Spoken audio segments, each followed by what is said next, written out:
نحمده ونصلي ونسلم على رسول الكريم أما بعد أعوذ بالله من الشيطان الرجيم بسم الله الرحمن الرحيم إن الله يأمر بالعدل والإحسان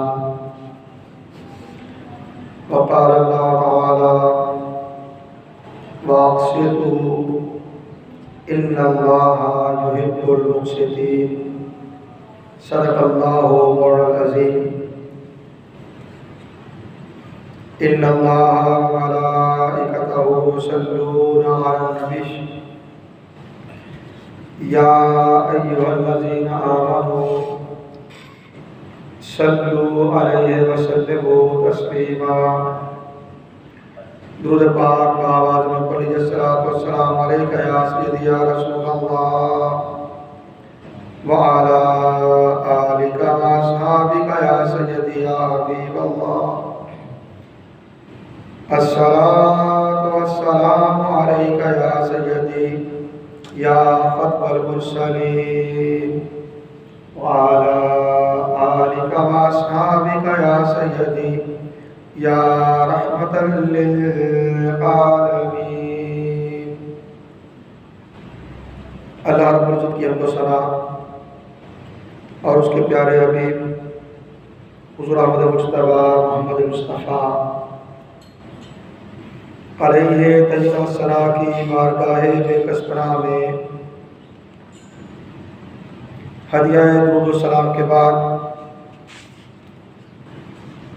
حاضرین و سامعین محترم، اللہ رب العزت کا بے پایہ فضل و احسان ہے جس کی توفیق سے ہم جمعہ مبارک کی ان بابرکت ساعتوں میں اللہ کے گھر میں حاضر ہیں۔ گزشتہ جمعہ مبارک پہ قیادت کے بنیادی اصول یا نبوی اصول کے حوالے سے چند معروضات آپ کی گوش گزار کی تھی اور عرض کیا تھا کہ انشاءاللہ تعالی عزیز آئندہ جمعہ مبارک پر بھی ہم اسی حوالے سے کچھ معروضات آپ کی گوش گزار کریں گے۔ اس موضوع کے انتخاب کا سبب ظاہر ہے عرض وطن کے معروضی حالات ہیں۔ اس وقت عرض وطن پہ جو حالات، واقعات، معاملات چل رہے ہیں، مقصود یہ ہے کہ ہم قرآن و سنت کی روشنی میں کچھ ایسی چیزیں جان سکیں کہ ہمیں آئندہ اپنے ملک کی باغ ڈور کن ہاتھوں میں دینا ہے،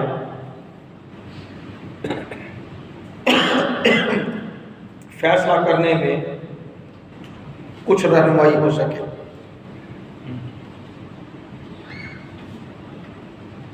اللہ رب العزت نے ارشاد فرمایا ان اللہ یامر بالعدل والاحسان، بے شک اللہ تعالی انصاف کا اور نیکی کا حکم دیتا ہے۔ دوسرے مقام پر ارشاد فرمایا واقسطوا، اور تم عدل کرو، انصاف کرو۔ ان اللہ یحب المقسطین، بے شک اللہ تعالی عدل کرنے والوں سے محبت فرماتا ہے، عدل کرنے والوں سے محبت فرماتا ہے۔ کسی بھی ریاست کے 3 بنیادی ستون ہوتے ہیں: مقننہ جو قانون سازی کرتی ہے، عدلیہ جو اس قانون کے نفاذ میں اپنی اپنی عملداری کرتی ہے اور ایگزیکٹو انتظامیہ جو عدلیہ کے فیصلوں کے مطابق اس قانون کو نافذ کرتی ہے۔ موجودہ دور میں کہیں تو بہرحال میڈیا کو بھی خاصی اہمیت حاصل ہو چکی، کیونکہ میڈیا اپنے دیکھنے والوں کی ذہن سازی کرتا ہے، مثبت یا منفی اس سے غرض نہیں، مگر شعور کی بیداری میں پیغام کے پہنچانے میں بہرحال وہ کردار ادا کرتا ہے، سو اس کی عملداری کو بھی نظر انداز نہیں کیا جا سکتا۔ مگر میڈیا کے لیے صرف اتنی گزارش ہے کہ اللہ تعالیٰ کرے کہ میڈیا اسلام دوست ہو، پاکستان دوست ہو۔ صرف ریٹنگ کے چکر میں، مال کمانے کے چکر میں وہ نسل نو کے مستقبل کو تاریک کرنے میں کردار ادا نہ کرے۔ اپنی صحافتی ذمہ داریاں دیانتداری سے ادا کرے، اپنی پیشہ ورانہ ذمہ داریاں دیانتداری سے ادا کرے۔ تو کچھ معروضات میں نے گزشتہ جمعہ مبارک پہ عرض کیے تھے، آج بات کو آگے بڑھا رہے ہیں۔ حضرت ابو ہریرہ رضی اللہ تعالی عنہ سے روایت ہے، وہ کہتے ہیں کہ رسول کریم صلی اللہ علیہ وآلہ وسلم نے ارشاد فرمایا، سبعۃ یظلھم اللہ فی ظلہ یوم لا ظل الا ظلہ۔ 7 طرح کے لوگ ہیں جنہیں اللہ رب العزت اپنے سایہ رحمت میں جگہ دے گا اس وقت جب کہ اس کے سائے کے سوا اور کوئی سایہ نہیں ہوگا، یعنی روز قیامت۔ ان میں سب سے پہلے جسے بیان کیا گیا وہ امام عادل، امام عادل، عدل کرنے والا حکمران، عدل کرنے والا حکمران۔ اب تھوڑی سی وضاحت اس چیز کی کر دوں کہ عدل کہتے کسے ہیں۔ عربی میں عدل کی تعریف یہ کی جاتی ہے وضع الشیء علی محلہ، چیز کو اس کی جگہ پر، اس کے مقام پر رکھنا، یہ عدل ہے۔ اور ظلم کیا ہے؟ وضع الشیء علی غیر محلہ، کسی چیز کو اس جگہ رکھنا جو اس کے رکھنے کا مقام نہیں ہے۔ تھوڑا سا ایسے دستک دینے کے لیے عرض کر رہا ہوں، جس طرح ہمارا نظام ریاست آج چل رہا ہے،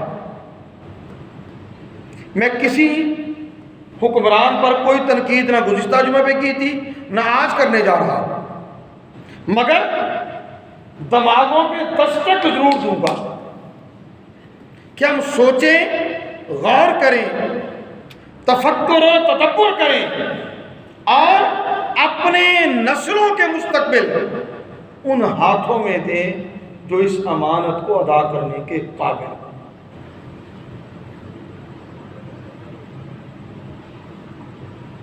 جو نظام چل رہا ہے وہ مقننہ کا ہے، وہ عدلیہ کا ہے، وہ انتظامیہ کا ہے، 3 ستون ریاست کے۔ کیا کوئی ایک ستون بھی اپنی ذمہ داریاں نبھا رہا ہے؟ پارلیمنٹ کا کام قانون سازی ہے، وہ قانون سازی نہیں کر رہی۔ پاکستان کو بنے 75 برس ہو چکے، 75 برس، اور آج بھی PPC پاکستان پینل کوڈ وہ 1935 کا چل رہا جو انگریز نے بنایا تھا، جو انگریز نے بنایا تھا وہ قانون آج بھی چل رہا ہے۔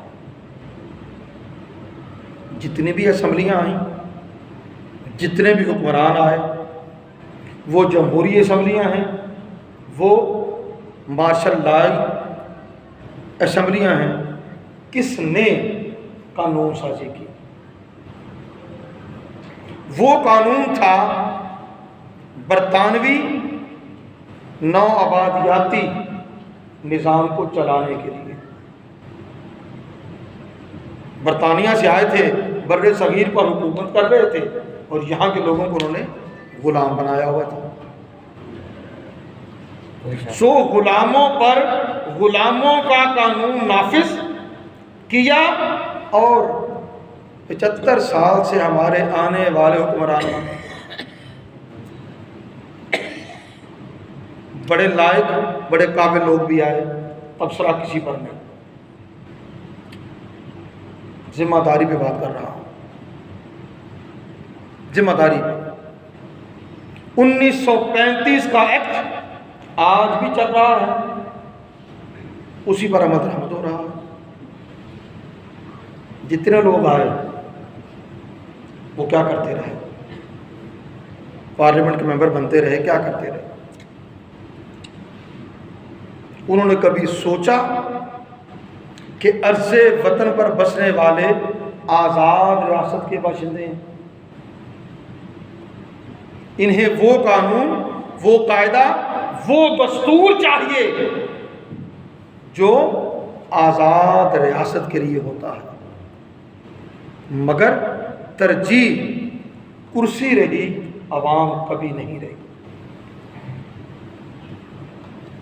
جتنے سیاسی سطح پر دنگے ہو رہے ہیں، فساد ہو رہے ہیں، قبضے ہو رہے ہیں، اور جو کچھ ہو رہا ہے، جو کچھ ہو رہا ہے، آپ سب کے سامنے،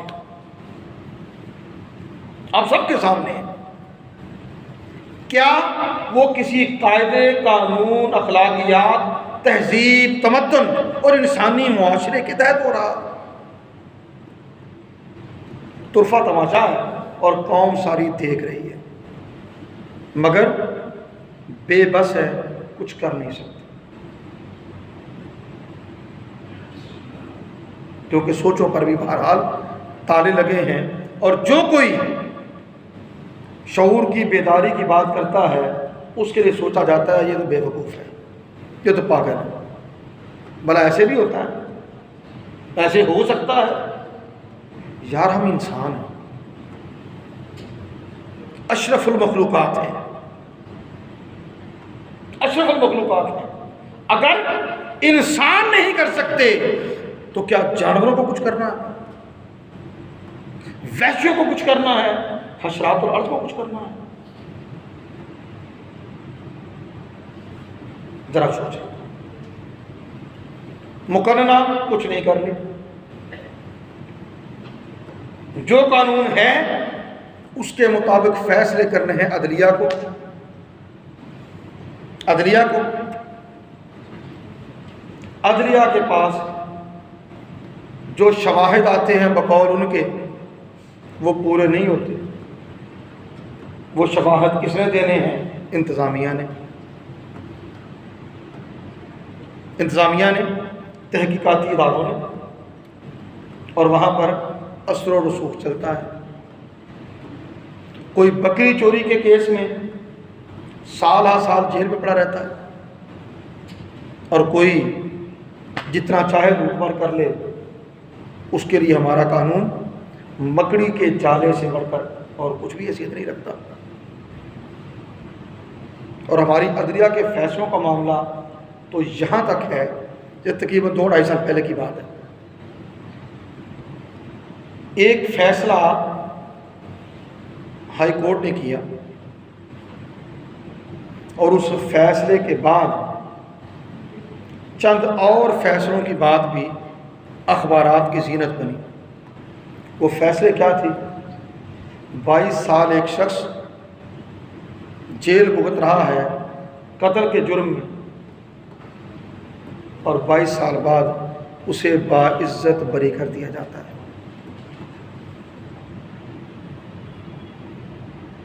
22 سال بعد قتل کے جرم میں باعزت بری کر دیا جاتا ہے، اور اس دورانیے میں ہوتا کیا ہے؟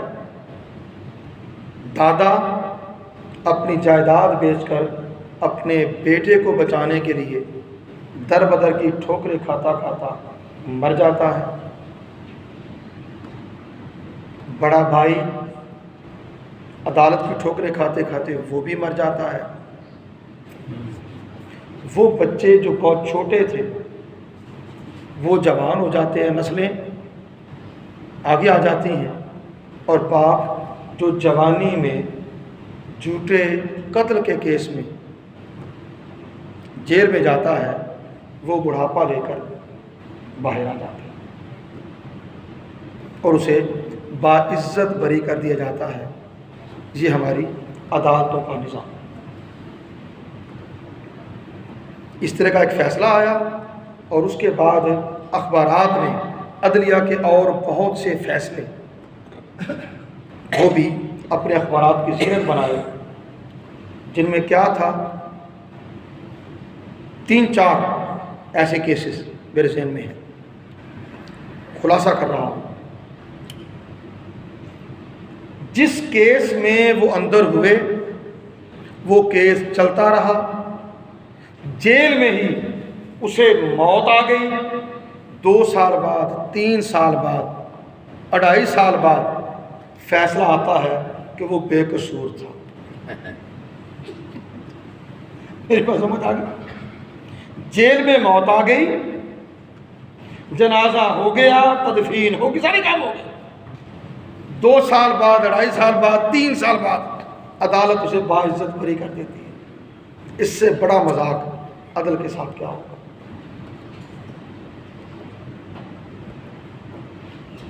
ٹھیک ہے۔ تیسری چیز انتظامیہ۔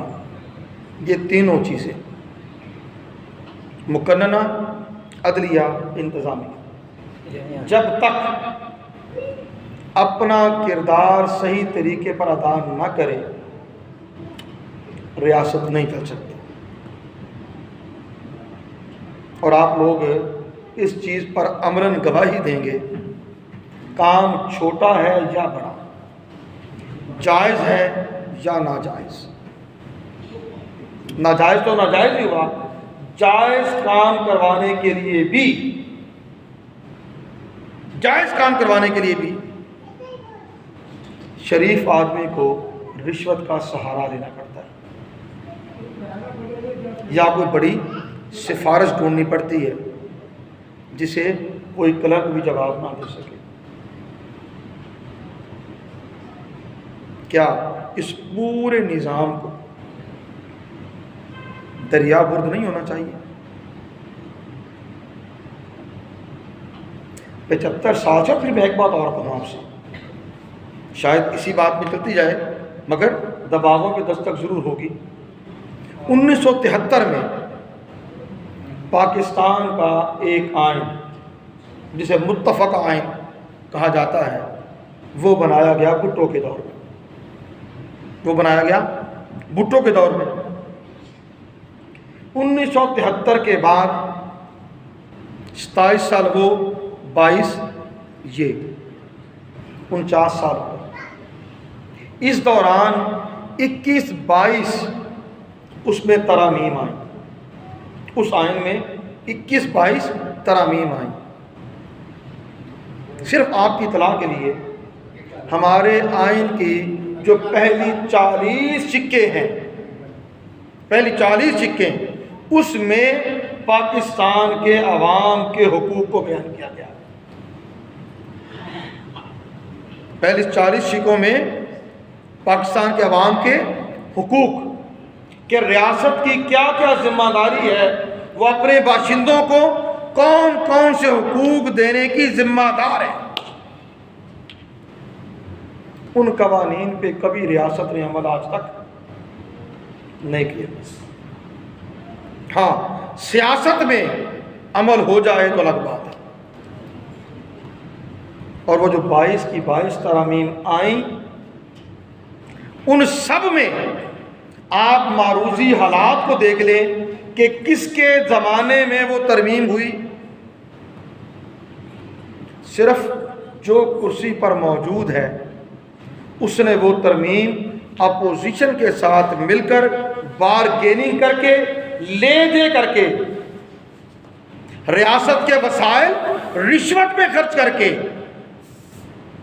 اپنی کرسی بچانے کے لیے وہ ترمیم کی، اپنی کرسی کو مضبوط کرنے کے لیے ترمیم کی۔ آپ وہ ساری ترامیم لے لیں اور ان معروضی حالات میں ان کو پڑھ لیں، آپ کو ایک ہی نقطہ ملے گا۔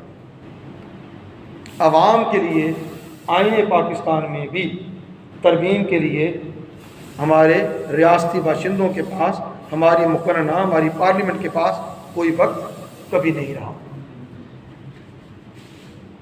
مجھے یہ بتائیے، جو اللہ کے نبی صلی اللہ علیہ وسلم نے فرمایا کہ 7 لوگ ہیں جنہیں رب العزت اپنے سایہ رحمت میں رکھے گا اس روز جب اس کے سائے کے سوا کوئی سایہ نہیں ہوگا۔ سب سے پہلے امام عادل، عدل کرنے والا حکمران۔ ہمارے حکمران جو بھی ہو گزرے، اللہ ماشاءاللہ کچھ اچھے بھی، کیا وہ اللہ کے سایہ رحمت میں جگہ پانے کے قابل تھے؟ یا جو موجودہ ہیں وہ ہیں، انہیں امام عادل کہا جا سکے گا؟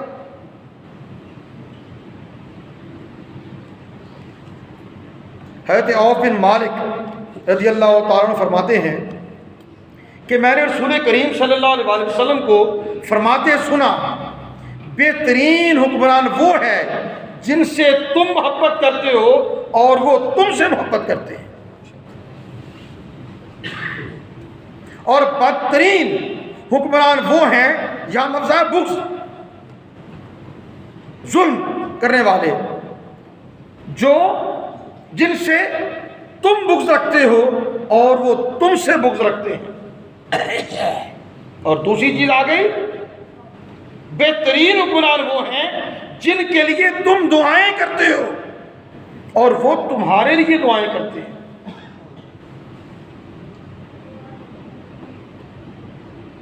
ٹھیک ہے، سوچ لیجئے ہمارے یہاں حکمرانوں کے ساتھ کیا معاملات چلتے ہیں، کیا ہوتا ہے، کیا ہو رہا ہے۔ پھر اللہ کے نبی صلی اللہ علیہ وسلم نے فرمایا، اہل الجنت ثلاثۃ، اہل جنت 3 طرح کے لوگ ہیں۔ اہل جنت 3 طرح کے لوگ ہیں۔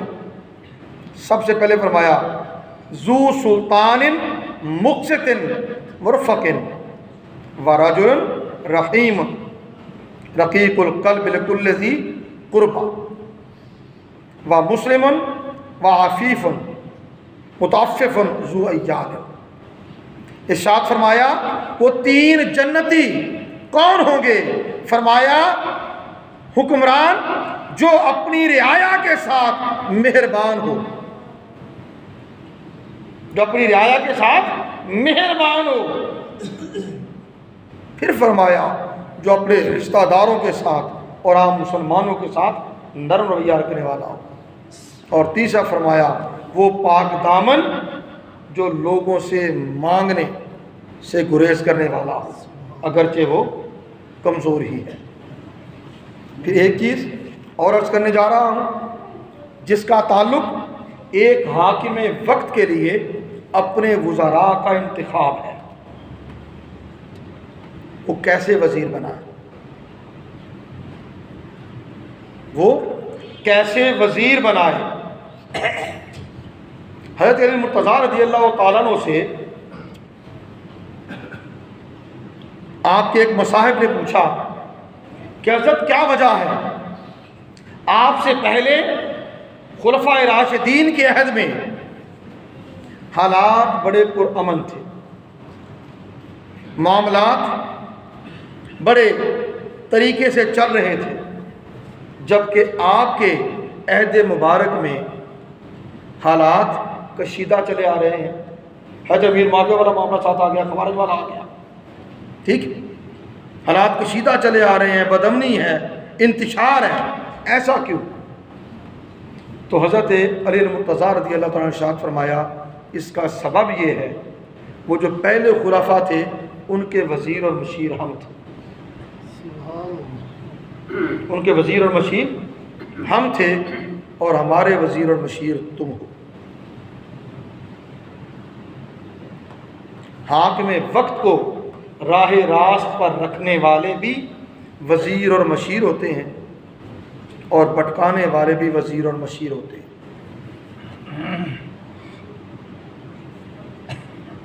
حضرت ابو سعید رضی اللہ تعالیٰ عنہ اور حضرت ابو ہریرہ رضی اللہ تعالیٰ عنہ روایت کرتے ہیں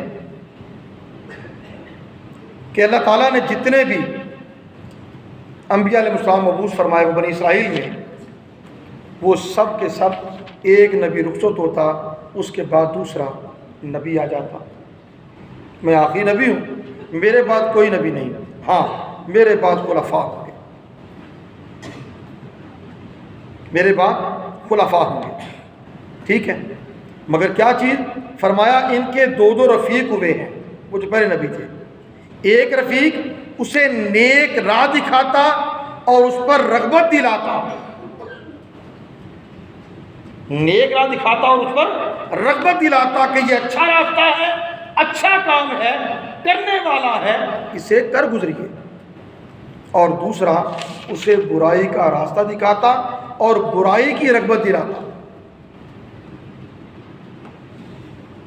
ٹھیک ہے، آخری حدیث پاک آج کی اس نشست کے لیے پھر بات ختم کر رہا ہوں. حضرت عائشہ صدیقہ رضی اللہ تعالیٰ عنہ آپ سے روایت ہے، قال رسول اللہ صلی اللہ علیہ وسلم اذا اراد اللہ بالامیر خیرا جعل له وزیرا صدقا ان نسی ذکرہ او کما قال الی آخر حدیث. حضرت عائشہ صدیقہ رضی اللہ عنہ کہتی ہیں کہ رسول کریم صلی اللہ علیہ وسلم فرمایا اللہ تعالیٰ جب کسی حکمران کے لیے بھلائی کا ارادہ کرتا ہے تو اس کے لیے ایک سچا وزیر مقرر کر دیتا ہے. اگر وہ بھول جائے تو اسے یاد کروا دیتا ہے اور اس کی مدد کرتا ہے. اور اگر اللہ تعالیٰ کسی امیر کے لیے، کسی حکمران کے لیے اس کے سوا کا ارادہ کرے، یعنی بھلائی کا ارادہ نہیں کرتا، اس کے غیر کا ارادہ، بات اب سمجھ آ گئی نا؟ میں اللہ کی شان کے لائق جو الفاظ ہیں وہ استعمال کر سکتا ہوں، دوسرے ادب پر استعمال نہیں کر سکتا.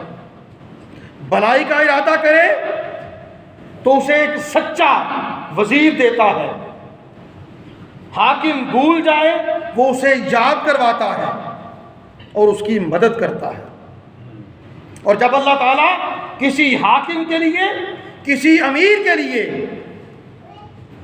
بھلائی کے غیر کا ارادہ کرے، فرمایا تو اس کے لیے برا وزیر مقرر کر دیتا ہے.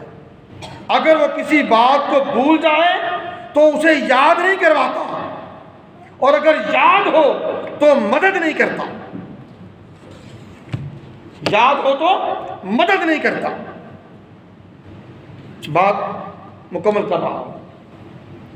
آپ یہ بتا دیجئے جو بھی ہمارے حکمران چلے آ رہے ہیں جنہیں وزیر مشیر بنایا جاتا ہے، جو آپ کی نمائندگی کرتے ہیں، کیا وہ سچے ہوتے ہیں؟ جی، دیانتدار ہوتے ہیں، ذمہ دار ہوتے ہیں، باصلاحیت ہوتے ہیں؟ نہیں. وہ معیارات جو دین نے دیے وہ معیارات ہوتے ہی نہیں. جب ایسے نہیں تو سیدھی سی بات ہے، ابھی جو چیزیں کہی جا رہی ہے، آج جو سسٹم چل رہا ہے، جو لوگ وزراء ہیں، کہا جا رہا ہے کہ 60% لوگ وہ ہیں جو ضمانت پر رہا ہیں.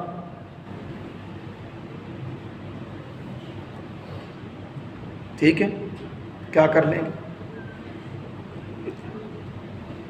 پھر ہم کہیں ریاست پاکستان ترقی کرے، یہاں امن و امان ہو، ریاستی باشندوں کے حقوق کا تحفظ ہو۔ یہاں امین تو ہے کوئی نہیں، محافظ تو ہے کوئی نہیں، فقط اپنی کرسی کی جنگ ہے، چلتی ہے، چل رہی ہے، اور ہم اور آپ وہ جیے تو وہ جیے، وہ زندہ باد، وہ زندہ باد۔ نہ ہمیں اپنے حقوق کی خبر اور نہ وہ خبر دینا چاہتے ہیں۔ نتیجہ 73 سال 75 سال بیت گئے اور آپ کا جو پینل کوڈ چل رہا ہے وہ 1935 کا چل رہا ہے۔ تو یہ جو 75 سالوں میں اسمبلیاں آتی رہی ہیں، یہ کون سا قانون سازی کر رہی ہیں؟ یہ کون سی ذمہ داریاں نبھا رہی ہیں؟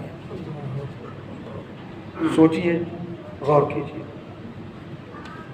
جو مقننہ کے کام ہیں وہ مقننہ کو کرنے چاہیے، اور ہمیں یہ کوشش کرنا چاہیے کہ وہاں ان لوگوں کو بھیجیں جو قانون سازی کرنے کی اہلیت رکھتے ہیں، جن میں کوئی عقل اور شعور بھی ہو، کردار بھی ہو، اخلاق بھی ہو۔ وما علینا الا البلاغ، سنت نافرمانی۔